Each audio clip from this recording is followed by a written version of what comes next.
In a peaceful countryside, there was a small village called Harmony Vale. This place was famous for its fields of bright red carrots, lined up like sentinels, planted by an old man named Miles. He lived alone, without a wife or children. All his life he knew how to farm, grow carrots, and live a simple life. Next to his field was a small dirt road where the children in the village often ran and played. Among them was Tommy, a poor boy, living with his mother in a dilapidated thatched house. Tommy loved carrots, not because he was hungry, but because every time he looked at the rows of carrots, he felt they were as beautiful as small candles growing from the ground. But Tommy had never had carrots in his meals. His family was poor. His mother only had white rice with wild vegetables picked from the ditch. One hot summer afternoon, when everyone in the village was taking a nap, Tommy passed by the carrot field. He looked around, not a soul in sight.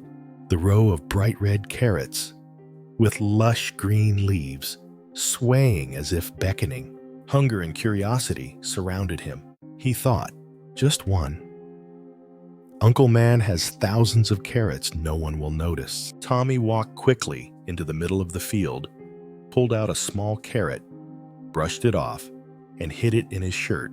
But just as he turned to run, a sound rang out from the bamboo bushes by the roadside. "You took someone else's. Have you seen the face of conscience?" Tommy turned around in surprise. No one was there. There was only the sound of the wind and the rustling of bamboo leaves. That night, Tommy ate the stolen carrot during dinner with his mother. His mother asked, "Where did you get the carrot, son?"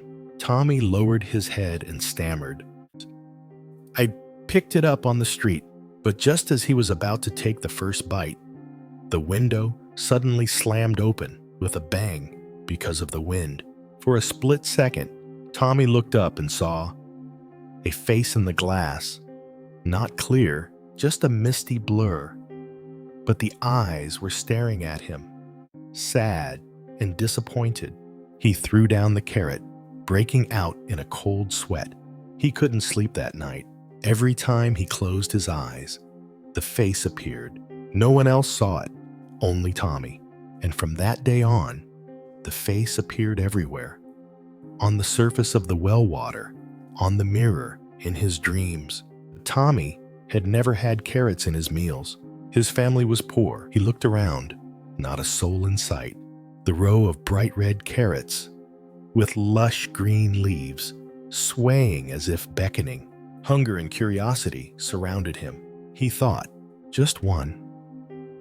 Uncle Man has thousands of carrots no one. But just as he turned to run, a sound rang out from the bamboo bushes by the roadside. "You took someone else's. Have you seen the face of conscience?" Tommy turned around in surprise. No one was there. There was only the sound of the wind and the rustling of bamboo. Tommy lowered his head and stammered, "I picked it up on..." Dare tell anyone. But a few days later, when his hunger returned, he snuck out into the carrot patch again. This time, he took two. One day, Tommy's mother fell seriously ill.